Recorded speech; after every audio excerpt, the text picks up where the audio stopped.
America's allies and enemies alike are reacting to Donald Trump's return to the world stage. The president-elect getting congratulatory calls from Israel's Prime Minister Benjamin Netanyahu, Ukraine's president, the Chinese president. Welcome back to Election Night in America continued. I want to go to CNN's Fareed Zakaria to talk about the world reacting. Fareed, what has been standing out to you in terms of what we've seen over the last 24 hours?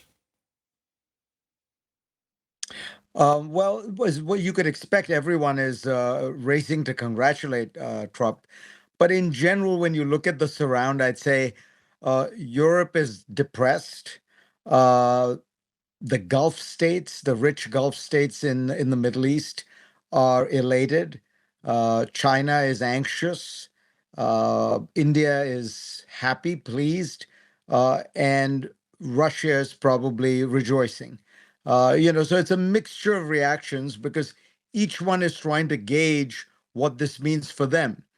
But the broader question I think everyone is asking themselves is the United States in this new dispensation, is the United States going to be out for just itself? Or does Trump see America as the leader of the free world?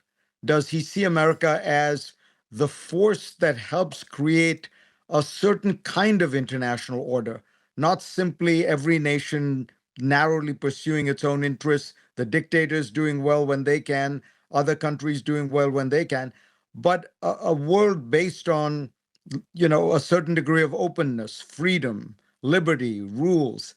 That has been America's historic role since 1945.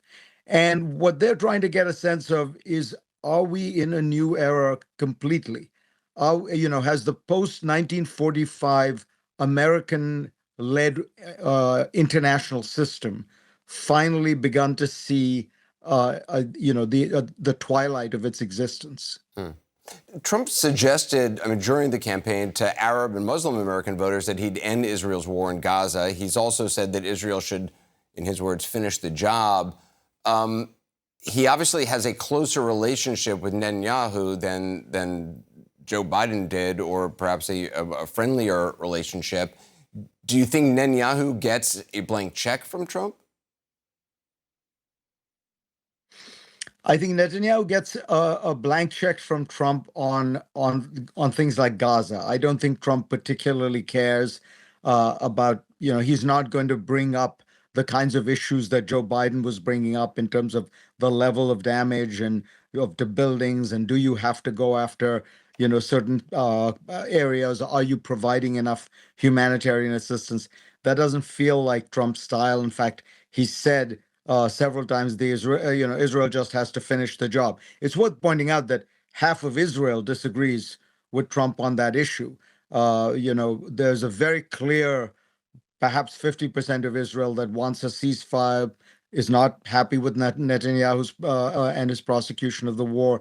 But be that as it may, there's a broader issue, which is Israel's pursuit of the war in the north with Hezbollah and Iran.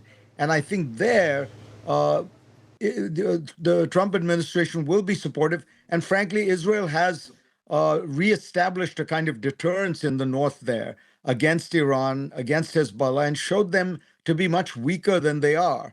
So I think that is an area where actually there might be continuity. The Biden administration has been very comfortable with Iran taking the battle to, with Israel taking the battle to Iran, taking the battle to Hezbollah, reestablishing deterrence.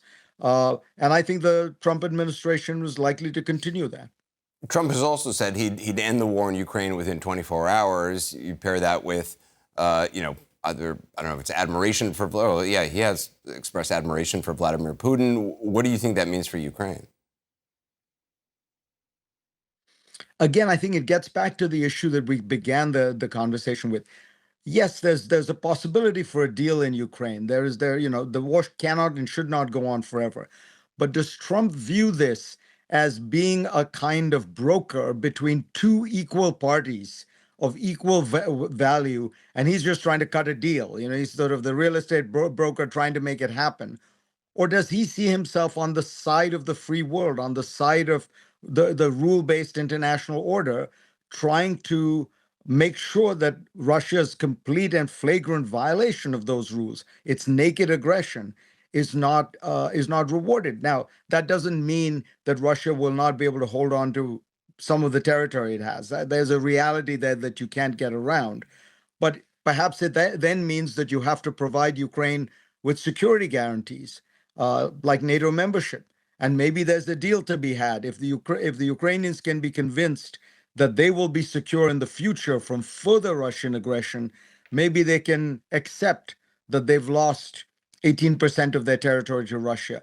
But the core is that Trump has to see himself as part of an effort to stabilize, support, encourage the world's great liberal democracies, those countries anchored in the West, those countries that want freedom, and not simply see it as a deal between two equal parties, and he's just trying to be the broker who can boast at the end of it all that he got a deal. Because I think, as one of your earlier guests said, there's a deal to be had, which is you just accept the Russian terms, force the Ukrainians to surrender, which I doubt that they would do, but blackmail them into accepting those terms.